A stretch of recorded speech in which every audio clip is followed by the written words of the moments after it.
தமிழ்நாட்டில் கடந்த ஏப்ரல் 23ஆம் தேதி சட்டமன்ற தேர்தல் நடைபெற்றது. இதுல பதிவான வாக்குகள் எண்ணப்பட்டு மே 4ஆம் தேதி முடிவுகள் அறிவிக்கப்பட்டது. தேர்தலுக்கு முந்தைய மற்றும் பிந்தைய கருத்து கணிப்புகள் பெரும்பாலானவை இந்த தேர்தல்ல திமுக தான் மீண்டும் ஆட்சி அமைக்கும் அப்படின்னு சொன்னாங்க. ஆனா அந்த கணிப்புகளை எல்லாம் தவிடுபொடியாக்கி விஜயவர்களுடைய தமிழக வெற்றி கழகம் இந்த தேர்தல்ல 108 இடங்கள்ல வெற்றி பெற்று தனிப்பெரும் கட்சியாக உருவெடுத்திருக்கு. இது தமிழக அரசியல்ல மிகப்பெரிய சாதனையாக பார்க்கப்படுது. எம்ஜிஆர் தான் போட்டியிட்ட முதல் தேர்தலிலேயே வாங்கிய வாக்கு சதவீதத்தை விட அதிகம் பெற்றதுக்கு காரணம் விஜய் அவர்கள். இதன் மூலம் தமிழ்நாட்டில் தமிழக வெற்றி கழகத்துடைய ஆட்சி அமையும் சூழல் உருவாச்சு. இருந்தாலுமே பெரும்பான்மைக்கு மேலும் 11 சீட் தேவைப்பட்ட நிலையில காங்கிரஸ், விசிகா, கம்யூனிஸ்ட் ஆகிய கட்சிகளுடைய ஆதரவுடன் ஆட்சி அமைத்தார் விஜய் அவர்கள். கடந்த மே 10ஆம் தேதி சென்னை நேரு உள் விளையாட்டு அரங்கில் நடைபெற்ற பதவியேற்பு விழாவில் முதல்வராக பதவியேற்றுக் கொண்டார் விஜய் அவர்கள். இந்த விழாவில் காங்கிரஸ் தலைவர் ராகுல் காந்தி அவர்களுமே கலந்து கொண்டாரு. தமிழக வெற்றி கழகம் கட்சி தொடங்கப்பட்டதிலிருந்து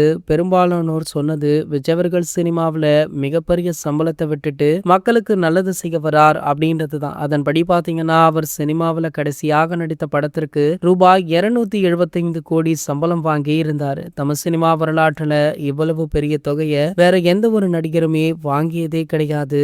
இவ்வளவு பெரிய தொகையை விட்டுட்டு அரசியலுக்கு வந்துள்ள விஜயவர்களுக்கு முதல்வரான பின்னர் கிடைக்கும் சம்பளம் எவ்வளவு அப்படின்ற தகவல் தற்போது வெளியாகி வைரலுமே ஆகிட்டு இருக்கு. அதாவது தமிழகத்துடைய முதல்வருக்கு 2,05,000 ரூபாய் சம்பளமாக வழங்கப்படுமா. இது தவிர இதர சலுகைகள் எல்லாம் சேர்த்தால் அவருக்கு மாதத்திற்கு 2.85 லட்சம் ரூபாய் சம்பளமாக கிடைக்குமாம். இதனை கணக்கிட்டா ஒரு வருடத்திற்கு அவருக்கு 34.2 லட்சம் சம்பளமாக கிடைக்குது. அவர் சினிமாவில் வாங்கிய சம்பளத்தோடு ஒப்பிட்டால் அவருடைய ஒரு நாள் சம்பளம் கூட இதனை விட அதிகமாக வரும் அப்படின்னு பலருமே தளபதி விஜய் அவர்களுக்கு வாழ்த்துக்களை சொல்லிட்டு இருக்காங்க. இது போன்ற செய்திகளை பத்தி நீங்க உடனே தெரிஞ்சுக்க நம்மளுடைய சேனலை மறக்காம சப்ஸ்கிரைப் பண்ணிக்கோங்க.